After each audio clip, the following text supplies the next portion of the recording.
Hi, Hi, this is Sohail here, आपके सामने. Congratulations to Akshay, Pariniti, Karan and the entire team. जब trailer out हुआ था तभी also we could feel that connect actually very emotionally.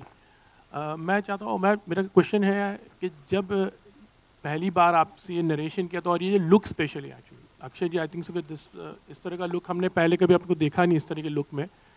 पहले तो हम जानना चाहेंगे कि जो ये लुक था सरदार वाला, बड़ी बियर्ड, टर्बन, और ख़ास करके आजकल हम सिख को इतने बड़े टर्बन में नहीं देखते, और खास करके जो रिंग है, स्वॉर्ड, उसका कुछ एक्सपीरियंस हम जानना चाहेंगे. कुछ बताना. It's a very big and a very long sword, शायद बहुत वजनदार होगी. हाँ बिल्कुल. जो पग थी करीबन 1.25 किलो की, 1 किलो की पग थी, और 4-5 किलो की तलवार थी.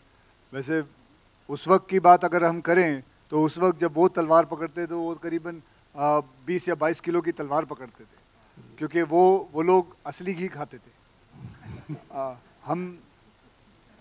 हम डालडा हम बराबर दही भी नहीं खा सकते. आप अभी भी असली घी खाते हो, इसलिए इस तरह लगते हो. हाँ. वो बनावटी चीजें तो हम खाते हैं. यू आर डिसिप्लिन पर्सन, बहुत discipline. Your lifestyle is in a very discipline में. आप बहुत डिसिप्लिन फॉलो. मत पूछिए कितना डिसिप्लिन्ड है इनका लाइफ. पहली बार जब मुझे अक्षय कुमार से मिलना था तो उन्होंने 6 बजे कह दिया. मैं तो 6 बजे शाम को जा रहा था, मुझे कहाँ पता था कि 6 बजे सुबह ये मुझे बुला रहे थे. ये इंसान नहीं है, मॉर्निंग अलार्म है. Hi Anurag, मैं आपको बताऊं, जिस हिसाब से इन्होंने बात की है, इससे साफ जाहिर होता है कि ये नाइट स्कूल में गए थे, डे स्कूल में नहीं. ये अपना बचपना भूल गए. ये शायद रात को जाते थे 1:30-2 बजे, चलो भाई पाठशाला आया हूं, पढ़ूंगा अब बैठ के. अच्छा, on a serious note we would like to know, थोड़ा आगे ऐड कुछ बोल रहे थे आप वो स्वॉर्ड के बारे में. हाँ जी, बहुत कुछ. तो वैसे भी बताऊं आपको कि मैं जब पग पहनता था, पगड़ी पहनता था, तो एक शान सी अपने आप आ जाती है. एक आपकी जो रीढ़ की हड्डी है वो एकदम सीधी हो जाती है, क्योंकि आपके कंधे पे, आपके सर पे एक हल्का सा वजन आ जाता है. तो आप अपने आप ही you become very aware of everything. You become completely upright, and मैं ये कहूँगा कि there's a scientific reason to it. और ये मैंने देखा है कि जो इंसान जब पग पहनते हैं, जो सही पग पहनते हैं, वो हमेशा एकदम सही हिसाब से खड़े रहते हैं. और ये इसकी जो रिसर्च जो है जितनी भी है, मैं चाहूँगा कि ये मैं भी जानना चाहूँगा.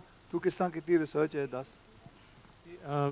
रिसर्च जो है वो ये जो लुक है सर का, अगर उसके बारे में बात करें तो वो जो हिस्टोरिकल रेफरेंसेस हैं उसमें से ही आया है.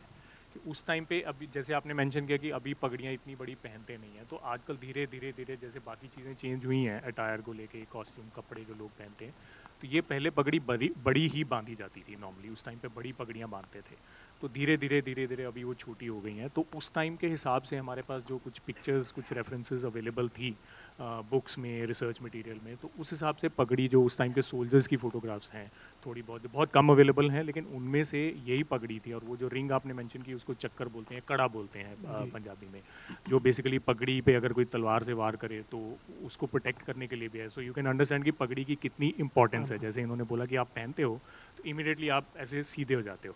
तो वो पगड़ी नहीं है, एक रिस्पॉन्सिबिलिटी भी है आपके ऊपर, क्योंकि उस टाइम पे जब ये सिखों का लुक क्रिएट किया गया था तो उस टाइम पे माहौल कुछ इस तरह का चलता था. मुग़ल बादशाह जो थे उनके साथ बहुत माहौल गड़बड़ चल रहा था. तो ये क्रिएट ही इसलिए किया गया था कि दूर से कोई देखे तो बोले कि यार ये एक अपराइट, ऑनेस्ट आदमी आ रहा है जो हमारी रक्षा कर सकता है.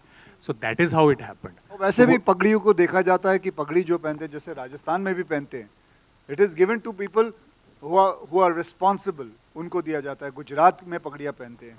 तो ये सब जगहों पे मैंने देखा है, जब पगड़ी पहनते हैं तो एक रिस्पॉन्सिबल आदमी को हाथ में पगड़ी देते हैं. सो पगड़ी का मतलब भी मैटर ऑफ प्राइड आल्सो. बिल्कुल. लेकिन अनुराग, आपकी रिसर्च का प्रोसेस क्या था? किस तरीके से आप रिसर्च रेफरेंसेस आपने क्या लिए, कैसे इसको बनाया? सी रिसर्च बेसिकली तो इस इंसिडेंट के बारे में एक आजकल गूगल बाबा हैं जिनसे बहुत कुछ मिल जाता है पढ़ने में.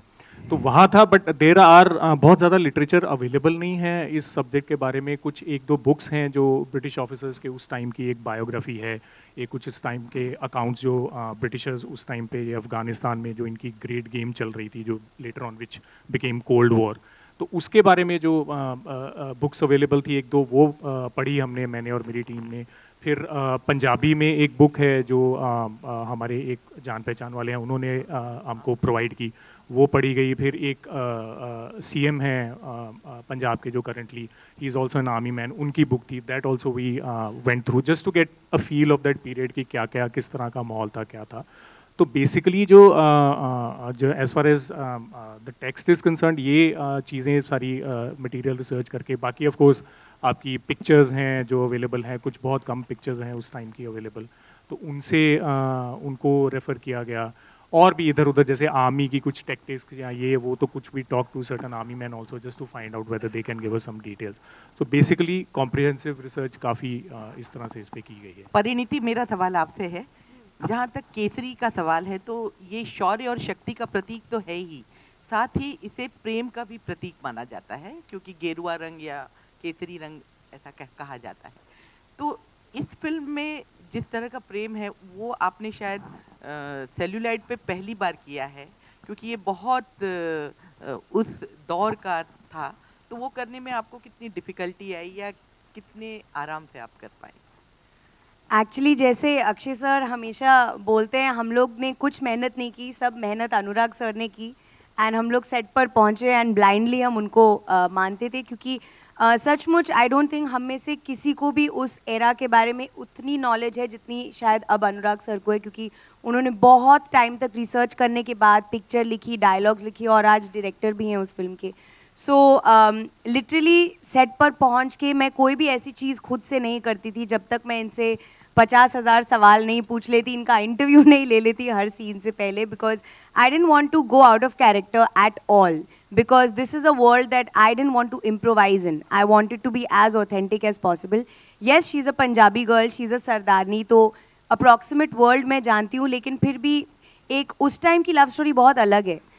उस टाइम हाथ छूना या एक दूसरे की आंखों में आंखों देखना, वो इतनी कॉमन चीज़ें नहीं थी, वो मतलब बहुत बड़ी चीज़ें मानी जाती थी। तो उस तरह का कैरेक्टर करने में मुझे बहुत मज़ा आया। एंड हमारा जो रिलेशनशिप है फिल्म में वो बहुत इंटरेस्टिंग है। इवन दो 1897 की स्टोरी है, फिर भी हम में एक बड़ी अमेजिंग फ्रेंडशिप है। There is no unequal relationship over here, which is a very genius move by Anurag sir, that he's not shown that typical conservative पति बड़ा है और पत्नी नीचे है, ऐसा कोई रिलेशनशिप नहीं दिखाया। बहुत ही अमेजिंग फ्रेंड्स हैं ये दोनों, you know. So yeah, I really enjoyed this amazing character that Anurag sir wrote.